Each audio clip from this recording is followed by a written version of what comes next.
Hello बच्चों, स्वागत है आप सभी का अपने YouTube चैनल चॉक बोर्ड पे। मेरा नाम है विकास और मैं आप लोगों को पढ़ाने वाला हूँ फिजिक्स। पिछले लेक्चर में बच्चों हमने आप लोगों को मोशंस के बारे में बताया था कि मोशंस क्या होते हैं, उसके टाइप्स क्या होते हैं, uniform motion, non uniform motion, acceleration और बहुत सारे टॉपिक्स मैंने आप लोगों को कल के एक लेक्चर में कवर किया था। आज के इस लेक्चर में बच्चों हम लोग कवर करेंगे वेलोसिटी के बारे में। वेलोसिटी क्या होता है, एवरेज वेलोसिटी क्या होता है, यूनिफॉर्म वेलोसिटी क्या होता है, नॉन यूनिफॉर्म वेलोसिटी क्या होता है, ये सारी चीजें बच्चों आज के इस लेक्चर में हम लोग कवर करने वाले हैं। तो बच्चों आप लोग जो भी लोग पिछला लेक्चर नहीं देखे हैं वो जाके पिछला लेक्चर देख लीजिए, वहां पर आप लोगों को बहुत अच्छी अच्छी जानकारियां मिलने वाली है। और आप लोग को एक न्यूज दे दे रहा हूं बच्चों, जल्द से जल्द अब इस चैनल पर आप लोगों को शॉर्ट्स भी देखने के लिए मिल जाएंगे। तो जिन लोगों को एक्सपेरिमेंटल शॉर्ट्स देखना है वो इस चैनल को सब्सक्राइब कर लें और शेयर करते रहिए बच्चों चैनल को। आप लोगों को सब्सक्राइब करने के लिए बच्चों सिर्फ और सिर्फ एक सब्सक्राइब करना है और बेल आइकन को प्रेस कर देना है, ऑल पर कर देना है नोटिफिकेशन, ताकि जब भी आप लोग को कोई भी वीडियोस अपलोड हो रहा है तो उसका नोटिफिकेशन आप लोगों को पहुंच जाए। तो चलिए बच्चों स्टार्ट करते हैं आज का ये लेक्चर, जिसका नाम मोशन क्लास 9th का है बच्चों ये चैप्टर। और आज इस लेक्चर में हम लोग कवर करने वाले हैं वेलोसिटी का पार्ट। ठीक है, तो बच्चों सबसे पहला चीज वेलोसिटी क्या होती है। तो वेलोसिटी क्या होती है बच्चों, ये सब लोग ध्यान से देखिएगा। तो बच्चों स्टार्ट करते हैं, वेलोसिटी क्या होता है ये आप लोग सभी लोग देख लीजिए।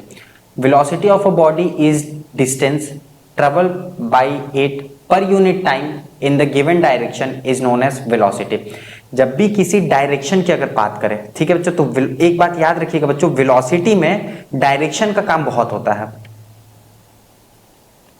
वेलोसिटी में जो डायरेक्शन होता है इसका महत्व बहुत होता है। ठीक है, कोई भी ऑब्जेक्ट चल रहा है तो एक वेलोसिटी से चलता है। जब वो वेलोसिटी से चलता है बच्चों तो एक वो डायरेक्शन क्रिएट करता है, एक स्पीड क्रिएट करता है और उसी स्पीड से उसको एक डायरेक्शन भी मिल जाता है। तो मान लेते हैं मेरे पास कोई बच्चों ये एक ऑब्जेक्ट है जिसके डायरेक्शन समझ लीजिए ये इसी डायरेक्शन में जा रहा है। मान लेते हैं कोई ईस्ट के डायरेक्शन में जा रहा है। ठीक है, तो हम लोग इसको बोलते हैं कि वेलोसिटी जो होता है बच्चों उसमें एक डायरेक्शन का बहुत बड़ा रोल होता है। तो वेलोसिटी क्या होता है, displacement upon time taken. Velocity का बच्चों देखो फॉर्मूला जो होता है वो होता है डिस्प्लेसमेंट अपॉन में टाइम टेकन, जहां पर v is equal to S upon T होता है बच्चों। v is equal to S upon में टी, एस का डिस्प्लेसमेंट और जो टी होता है बच्चों वो होता है टाइम। ठीक है, तो डिस्प्लेसमेंट अपॉन टाइम हम लोग वेलोसिटी को बोलते हैं। ऐसा यूनिट वेलोसिटी की होता है बच्चों मीटर पर सेकंड, मीटर पर सेकंड। और ये बहुत बड़ी क्वांटिटी होती है। We can use the bigger unit such as kilometre per hour. और जब इसकी ऐसा यूनिट जब बिगर क्वांटिटी में जाती है बच्चों तो वो मीटर पर सेकंड से हट के सीधा का सीधा किस में आ जाता है, किलोमीटर पर आवर के रिस्पेक्ट में। मतलब मीटर चेंज हुआ किलोमीटर में और सेकंड चेंज हुआ बच्चों आवर में। ठीक है, तो ये वेलोसिटी का एक नॉर्मल सा पार्ट है जो आप लोगों को पढ़ना है। आ जाते बच्चों अगले पॉइंट पर हम लोग की। तो बच्चों अगला जो टॉपिक है हम लोग के पास है वो है यूनिफॉर्म वेलोसिटी। यूनिफॉर्म वेलोसिटी क्या होता है, अच्छा मैंने आप लोगों को यूनिफॉर्म मोशन बताया था, यूनिफॉर्म स्पीड बनाया था। तो यूनिफॉर्म मोशन क्या होता है, equal distance in equal interval of time में काम कर रहा है। वैसे हम लोग के पास यूनिफॉर्म स्पीड क्या कह रहा था, equal distance in equal interval of time में काम करेगा, लेकिन एक किसी टाइम के रिस्पेक्ट में या फिर किसी डायरेक्शंस के रिस्पेक्ट में। वैसे बच्चों जो हम लोग के पास यूनिफॉर्म वेलोसिटी है ये भी इक्वल डिस्टेंस कवर करेगा इक्वल इंटरवल ऑफ टाइम में। लिखा है ना, A body has a uniform velocity if its travel in a specific direction in a straight line and move over equal distance in equal interval of time, no matter how small this interval may be। बोला क्या है बच्चों, uniform velocity क्या होगा, इसके पास एक पहले तो सबसे पहले बच्चों इसके पास एक स्पेसिफिक डायरेक्शन होगा।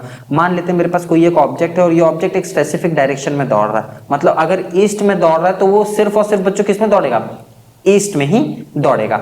और दूसरा क्या बोला है, specific direction in straight line. अच्छा, और दूसरी चीज तो बच्चों ये हर बार स्ट्रेट लाइन में ही ट्रेवल करेगा। जब भी ये ट्रेवल करेगा तो बच्चों सिर्फ और सिर्फ स्ट्रेट लाइन में ही ट्रेवल करेगा। No matter how small is this time interval. और ये मैटर नहीं करता कि कितना टाइम इंटरवल कब कहां से कहां पहुंच रहा है, कितना पहुंच रहा है, ये मैटर नहीं करता बच्चों। दूसरी चीजें इक्वल डिस्टेंस कवर कर रहा है लेकिन इक्वल इंटरवल ऑफ टाइम पर, यह हम लोगों के पास कहलाता है यूनिफॉर्म वेलोसिटी। अब uniform velocity of a body can be change in two way. जो यूनिफॉर्म होता है वेलोसिटी का ये दो वे से चेंज होता है। पहला by changing the speed of the body, body की स्पीड को चेंज कर दो, या तो बॉडी का स्पीड बहुत ज्यादा कम है तो उसकी स्पीड को चेंज करोगे तो वो थोड़ा सा डायरेक्शन सीधे डायरेक्शन में दौड़ेगा और जल्दी मतलब एक जो उसकी वेलोसिटी होगी वो बढ़ जाएगी। दूसरा क्या है, by keeping the speed constant but by changing the direction. लेकिन अब क्या किया जाए, स्पीड जो है बच्चों उसको क्या करें हम लोग, कांस्टेंट कर दें। जब स्पीड को कांस्टेंट कर देंगे हम लोग के पास, हम लोग जब कोई ऑब्जेक्ट का जब स्पीड है उसको अगर कांस्टेंट कर दें तो उसके डायरेक्शन को क्या कर सकते हैं, आराम से चेंज कर सकते हैं। मान लो ये मेरे पास कोई ऑब्जेक्ट है बच्चों, इसका स्पीड मैंने कम कर दिया और इसको मुड़ना है यहां से यहां तक, यहां पर आना है उसको, तो ये यहां से यहां तक एक डायरेक्शन मूव किया, अपने डायरेक्शन को चेंज कर रहा है ना, या मतलब वो ईस्ट में गया, फिर यहां पर वापस से इधर आया और फिर वापस से यहां पर आ गया। तो ये अपने डायरेक्शन को 3 बार चेंज किया, एक बार इस डायरेक्शन में चेंज किया बच्चों, एक बार इस डायरेक्शन में चेंज किया और एक बार इस डायरेक्शन में चेंज किया। तो ये कहलाता है बच्चों हम लोग के पास यूनिफॉर्म वेलोसिटी। नेक्स्ट टॉपिक देख लेते हैं बच्चों। नेक्स्ट टॉपिक क्या है हम लोग के पास, नेक्स्ट टॉपिक है speed and velocity are not always equal in magnitude. बच्चों जो स्पीड होता है और वेलोसिटी जो होता है वो कभी भी एक दूसरे के इक्वल नहीं होता है किसी भी मैग्नीट्यूड में। अब मैग्नीट्यूड बच्चों हमने बता दिया था कि मैग्नीट्यूड क्या होता है, किसी भी क्वांटिटी, जैसे कोई भी वर्ड है, जैसे बच्चों कोई भी ऑब्जेक्ट है, जैसे मान लेते कोई राम नाम का बंदा है, ठीक है, वो ईस्ट के डायरेक्शन में 5 न्यूटन के फोर्स से बच्चों दौड़ रहा है, तो ईस्ट टू डायरेक्शन हो गया। ये जो हम लोग के पास इसकी क्वांटिटी दी हुई है ना 5, ये हम लोग के पास हो गया इसका मैग्नीट्यूड। ठीक है, तो मैग्नीट्यूड समझ में आ गया। तो मैग्नीट्यूड क्या होता है, तो बोला क्या है इसमें बच्चों, पहला बोला है the magnitude of a speed and velocity of a moving body is equal only if the body move in the single straight line. जब भी कोई बॉडी सिंगल स्ट्रेट लाइन में मूव कर रहा होगा, ठीक है, तो उसकी जो मैग्नीट्यूड होती है, चाहे वो स्पीड का हो या तो फिर बच्चों वेलोसिटी का हो, ठीक है, इसकी जो स्पीड है या फिर जो वेलोसिटी है, तो इसकी जो मैग्नीट्यूड है बच्चों वो इक्वल तब होगा जब ये स्ट्रेट लाइन में कवर करेगा। दूसरा क्या बोला बच्चों, if however a body does not move in a single straight line then the speed and the velocity of a body are not equal. अगर कोई भी बॉडी सिंगल स्ट्रेट लाइन में ट्रेवल नहीं कर रहा है, ठीक है बच्चों, ध्यान से समझना आप सभी लोग, जब कोई भी बॉडी सिंगल स्ट्रेट लाइन में ट्रेवल नहीं कर रहा है तो उसका वेलोसिटी और स्पीड कभी भी इक्वल नहीं होगा, उसका मैग्नीट्यूड जो है वो कभी भी इक्वल नहीं होगा। तीसरा देख लेते बच्चों, तीसरा क्या बोल रहा है ये कि the average speed of a moving body can never be zero but the average velocity of a body can be zero. ध्यान से सुनिएगा बच्चों, एवरेज स्पीड कभी भी जीरो नहीं हो सकता। याद रखिएगा, हम फिर से बोल रहे बच्चों, एवरेज स्पीड कभी भी जीरो नहीं हो सकता, लेकिन एवरेज वेलोसिटी जो है वो हर बार जीरो होता है। क्लियर है बच्चों? तो ये डिफरेंस बिटवीन है स्पीड और वेलोसिटी में, कब, जब वो इक्वल हो या फिर नॉट इक्वल हो या फिर एक बार जीरो हो और एक बार जीरो ना हो। तो ये इतने टॉपिक्स ऐसे हैं जो आप लोगों के इस कोर्स में मोशन के चैप्टर में है। तो बच्चों जिन्होंने अभी तक सब्सक्राइब नहीं किया चैनल को सब्सक्राइब कर लीजिए और कमेंट बॉक्स में आप हमको कमेंट करके जरूर बताइए कि आप लोगों को क्या परेशानी है। तो बच्चों अगले टॉपिक पर चलते बच्चों, अगला टॉपिक देख लेते हैं क्या है। अगला टॉपिक है बच्चों एक्सेलरेशन। ठीक है, एक्सेलरेशन क्या होता है, बहुत बेसिक सा टॉपिक है। एक्सेलरेशन को स्मॉल ए से डिनोट करते हैं। सबसे पहले चीज बच्चों, तो एक्सेलरेशन को हम लोग स्मॉल ए से डिनोट करते हैं और इसकी जो फॉर्मूला जो होता है वो होता है v माइनस यू अपॉन में t। v जो होता है बच्चों वो हम लोग के पास final velocity, initial velocity upon में टाइम टेकन, ये हम लोगों के पास कहलाता है बच्चों एक्सेलरेशन। ठीक है, इसकी जो एसआई यूनिट होती है बच्चों वो होता है मीटर पर सेकेंड स्क्वायर। ठीक है, इसकी जो एसआई यूनिट होती है बच्चों वो होता है मीटर पर सेकेंड स्क्वायर। अच्छा एक चीज और, मीटर पर सेकेंड स्क्वायर किसी बुक में इस तरीके से लिखा रहेगा और किसी बुक में लिखा रहेगा मीटर पर सेकेंड स्क्वायर, ऐसे ये -2 लगा दिया जाता है। बच्चों ये जो माइनस का साइन है ना, ये माइनस का ये साइन डिनोट करता है पर को, ये जो हम लोग स्लैश डाले हैं यहाँ पर, इसी पर को ये साइन डिनोट करता है। ठीक है, तो ध्यान से समझिएगा, अब एक्सेलरेशन क्या होता है? तो एक्सेलरेशन बच्चों क्या होता है? Acceleration of a body is defined as the rate of change in velocity with respect to time is known as acceleration. The rate of change of velocity, velocity हम लोग के पास v माइनस यू होता है, with respect to time t is known as acceleration. ठीक है बच्चों, क्लियर है? एक्सेलरेशन क्या होता है? The rate of change of velocity with respect to time t is known as acceleration. जहां पर एक्सेलरेशन होता है v माइनस यू, ये तो हम लोग के पास सीधा का सीधा बच्चों वेलोसिटी हो गया। जो v माइनस यू है ये तो हम लोग के पास वेलोसिटी हो गया, और अपॉन में जो टाइम के रिस्पेक्ट में काम कर रहा है ये हम लोग का हो गया पूरी तरीके से एक्सेलरेशन।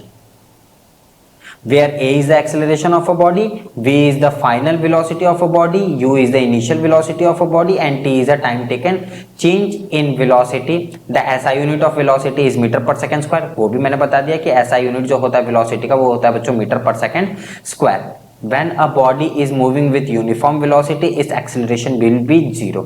जब भी कोई बॉडी यूनिफॉर्म वेलोसिटी से दौड़ रहा है, ठीक है, यूनिफॉर्म वेलोसिटी से दौड़ रहा है, इसका मतलब समझ जाइए इक्वल डिस्टेंस कवर किया, इक्वल इंटरवल ऑफ टाइम में, लेकिन वहां पर टाइम मैटर नहीं करता है। वो बॉडी जब किसी कांस्टेंट स्पीड से दौड़ रहा है या फिर एक्सेलरेशन में दौड़ रहा है तो उसकी जो एक्सेलरेशन होती है बच्चों वो कभी भी 0 हो सकता है। तो क्लियर है बच्चों एक्सेलरेशन क्या होता है? किसी को कोई भी डाउट है तो हमको कमेंट बॉक्स में कमेंट करके बताइए बच्चों कि आप लोगों को क्या क्या डाउट है। नेक्स्ट टॉपिक पर आ जाते हैं बच्चों, नेक्स्ट टॉपिक देख लेते हैं। नेक्स्ट टॉपिक क्या है? नेक्स्ट टॉपिक है बच्चों हम लोग के पास uniform acceleration and non uniform acceleration. मैंने यूनिफॉर्म मोशन पढ़ा दिया, यूनिफॉर्म स्पीड पढ़ा दिया, यूनिफॉर्म वेलोसिटी पढ़ा दिया, अब हम लोग पढ़ेंगे यूनिफॉर्म एक्सेलरेशन। यूनिफॉर्म एक्सेलरेशन क्या करता है बच्चों? थोड़ा सा ध्यान से आप लोग समझिएगा। तो बच्चों जो हम लोग के पास नेक्स्ट टॉपिक है उसका नाम यूनिफॉर्म एक्सेलरेशन और नॉन यूनिफॉर्म एक्सेलरेशन है। बच्चों यूनिफॉर्म एक्सेलरेशन और नॉन यूनिफॉर्म एक्सेलरेशन से पहले हम लोग ने पढ़ा था यूनिफॉर्म वेलोसिटी, उसके पहले पढ़ा था बच्चा यूनिफॉर्म स्पीड, उसके पहले पढ़ा था यूनिफॉर्म मोशन। तो मेरे को लगता है कि अब आप लोग यूनिफॉर्म के बारे में अच्छी तरीके से जान गए होंगे कि यूनिफॉर्म वर्ड क्या कहता है। ठीक है, तो यूनिफॉर्म एक्सेलरेशन क्या कहता है बच्चों? ये ध्यान से देख लेते हैं। Velocity increases y equal amount in equal interval of time. जहां पर इक्वल डिस्टेंस कवर कर रहा हो बच्चा इक्वल इंटरवल ऑफ टाइम में, कब? जब वेलोसिटी क्या करे? इंक्रीज करे। ठीक है बच्चों, जब वेलोसिटी इंक्रीज होता है, ठीक है, तो इक्वल अमाउंट में और इक्वल टाइम में ये काम करता है। दूसरा क्या बोला है? The velocity time graph of a body have uniformly acceleration motion in the straight line. हम लोग जानते हैं कि यूनिफॉर्म एक्सेलरेशन में जब भी कोई ग्राफ बनता है वेलोसिटी टाइम ग्राफ में, तो बच्चों जो उसका ग्राफ होता है ना वो ग्राफ सीधा का सीधा एक स्ट्रेट लाइन में ट्रेवल करता है। ये पूरा का पूरा बच्चों एक स्ट्रेट लाइन में ट्रेवल करता है, जहां पर ये एक्स एक्सेस हो जाता है, ये वाई एक्सेस हो जाता है, ये ओरिजिन ओ, ये हम लोग के पास कोई टाइम टी, ठीक है बच्चों, और ये हम लोगों के पास वेलोसिटी v, vt ग्राफ में हम लोग के पास यही काम करता है। दूसरा नॉन यूनिफॉर्म एक्सेलरेशन देख लेते हैं। नॉन यूनिफॉर्म एक्सेलरेशन क्या होता है? ये जो एक्सेलरेशन होता है जहां पर अनइक्वल डिस्टेंस लेकिन इक्वल इंटरवल ऑफ टाइम में बच्चों काम करता है। तो velocity increases by unequal amount, मतलब अनइक्वल डिस्टेंस काम किया in equal interval of time में, और इसका जो टाइम ग्राफ बनता है बच्चों, हाँ टाइम वेलोसिटी जो ग्राफ बनता है वो कुछ ग्राफ इस टाइप का बनता है, जहां पर ये कुछ इस प्रकार जाता है। एक समय के लिए बढ़ता रहता है लेकिन दूसरे समय के लिए कांस्टेंट वाले टर्म में आ जाता है। मतलब जो हम लोग के पास टाइम है बच्चों और जो ये हम लोग के पास वेलोसिटी है, ठीक है, ये दोनों का दोनों चेंज होता रहता है। एक समय के लिए टाइम कांस्टेंट जाता रहता है, सॉरी एक समय के लिए वेलोसिटी कांस्टेंट जाता है और दूसरे समय के लिए टाइम कांस्टेंट हो जाता है। तो यह हम लोगों के पास कहलाता है non uniform acceleration. Next topic देख लेते हैं बच्चों। नेक्स्ट टॉपिक जो है वो हम लोगों के पास है रिट्राडक्शन। रिट्राडक्शन को बच्चों दूसरे नाम हम लोग डी एक्सेलरेशन के नाम से भी जानते हैं या फिर निगेटिव एक्सेलरेशन के नाम से भी इसको हम लोग जानते हैं। रिट्राडक्शन बच्चा इंपॉर्टेंट बहुत ज्यादा टॉपिक है, ये एग्जाम में हर साल पूछता है। ठीक है, रिट्राडक्शन जो है बच्चों वो इंपॉर्टेंट टॉपिक है। रिट्राडक्शन होता क्या ये देख लेते हैं। If the velocity of a body increases the acceleration is positive, if the velocity of a body decreases acceleration is negative. जैसे ही वेलोसिटी बच्चों इंक्रीज किया, ध्यान से देखिएगा स्क्रीन पर आप लोगों को दिख रहा होगा, जैसे ही बच्चों वेलोसिटी इंक्रीज, अगर वेलोसिटी इंक्रीज हुआ तो जो हम लोग के पास एक्सेलरेशन होता है वो क्या करता है? पॉजिटिव हो जाता है। एक्सेलरेशन जो है बच्चों वो पॉजिटिव हो जाएगा। लेकिन अगर वेलोसिटी डिक्रीज हुआ, वेलोसिटी डिक्रीज हुआ तो जो एक्सेलरेशन होता है वो बच्चों हम लोगों के पास निगेटिव आ जाता है। ठीक है, अगर वेलोसिटी इंक्रीजेस तो एक्सेलरेशन पॉजिटिव, वेलोसिटी डिक्रीजेस तो एक्सेलरेशन निगेटिव। क्लियर है? Retardation is measured in the same way as acceleration. Retardation is actually acceleration is a negative sign. अब हम लोग जानते हैं एक्सेलरेशन जो होता है वो एक्चुअली में होता क्या है कि ये एक टाइप का नेगेटिव सिग्नेचर होता है, जहां पर हम लोगों के पास एक्सेलरेशन का काम हर बार सिर्फ और सिर्फ रिट्राडक्शन के टर्म में ही लिया जाता है। ठीक है बच्चों, रिट्राडक्शन मेरे को लग रहा है आप सभी लोगों को क्लियर हो गया होगा। अगर क्लियर नहीं हुआ बच्चों तो आप लोग हमको कमेंट करके बता सकते हैं, उस कमेंट का जवाब आप लोग को जरूर देंगे। और बच्चों फिर से मैं बोल रहा हूँ, जिन लोगों ने अभी तक चैनल को सब्सक्राइब नहीं किया वो चैनल को सब्सक्राइब कर लो, ताकि आप लोगों को नया से नया वीडियो और नया से नया अपडेट तुरंत का तुरंत देखने के लिए मिल जाए। अब बच्चों नेक्स्ट टॉपिक देख लेते हैं। नेक्स्ट टॉपिक क्या है हम लोग का? Average velocity. एवरेज का मतलब बच्चों मैंने पहले ही बता दिया था कि एवरेज का जो टर्म होता है उसका मतलब होता है हम लोग के पास टोटल। जब टोटल टर्म का हम लोग यूज करते हैं बच्चों तो उसको हम लोग कह देते हैं एवरेज। ठीक है, AVG लिख के हम लोग आगे डॉट लगा देते हैं, अन्यथा आप लोग पूरा का पूरा AVERAGE वाला भी टर्म यूज कर सकते हो। तो एवरेज वेलोसिटी क्या होता है? Initial velocity plus final velocity upon में 2। तो एवरेज वेलोसिटी को हम लोग V से डिनोट करते हैं, V ऑफ AVG नीचे लिख लेते हैं is equal to U plus V upon में 2। मतलब initial velocity plus final velocity upon में 2, ये हम लोगों के पास कहलाता है बच्चों average velocity. When a bar of V denoted the average velocity, U is denoted by initial velocity and V is denoted by final velocity। ठीक है बच्चों, तो ये हम लोगों के पास एक छोटा सा टर्म है जिसका नाम एवरेज वेलोसिटी है। नेक्स्ट हम देख लेते हैं बच्चों, नेक्स्ट हम लोग के पास क्या है? तो बच्चों अब जो हम लोगों को पढ़ना है वो पढ़ना है ग्राफ के बारे में। ग्राफ क्या होता है, ग्राफ की चीजें क्या होती है। बहुत सारे हम लोग के पास ग्राफ है, जैसे डिस्टेंस टाइम ग्राफ है, वेलोसिटी टाइम ग्राफ है, लेकिन अधिकतर जो हम लोगों के पास ग्राफ पूछता है वो एक ही तरीके का पूछता है जिसका नाम डिस्टेंस टाइम ग्राफ है।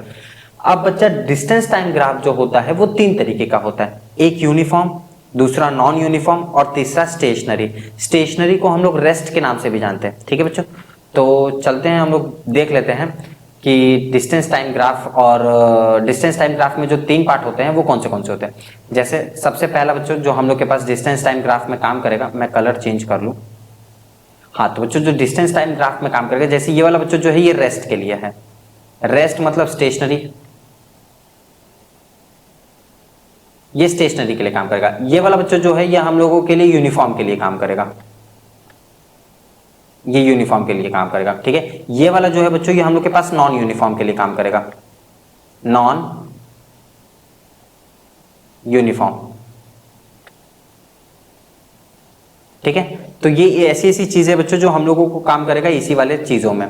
ठीक है, तो यूनिफॉर्म, नॉन यूनिफॉर्म और स्टेशनरी, ये तीनों का तीनों जो हम लोग के पास ग्राफ काम करने वाला है, ये काम करने वाला है। तो ये बच्चों जो हम लोग के पास काम करेगा, ये काम करेगा एक ग्राफ के लिए। ग्राफिकल रिप्रेजेंटेशन के लिए मैं एक अलग से फिर से वीडियो बना दूंगा जहां पर आप लोगों को सारी चीजें अच्छे से क्लियर हो जाएगी। नेक्स्ट टॉपिक जो बच्चों हम लोगों को पढ़ना है वो पढ़ना है डेरिवेशन। ठीक है, अब ये जो डेरिवेशन है बच्चों, ये डेरिवेशन 3 ठो है, जिसमें v is equal to u plus a t, S is equal to u t plus half a t square और V square is equal to u square plus 2as। इस डेरिवेशंस को मैं अगले क्लास में आप लोगों को अच्छी तरीके से प्रूफ करके दिखा दूंगा। तो आज के लिए बच्चों बस इतना ही, मिलते हैं आप लोगों से अगले क्लास में। तब तक के लिए सभी लोग पढ़ते रहिए और आगे बढ़ते रहिए। धन्यवाद। फिर से बोलो बच्चों, जिन जिन लोगों ने चैनल को सब्सक्राइब नहीं किया वो चैनल को सब्सक्राइब कर दीजिए। मिलते हैं आप लोगों से अगले क्लास में।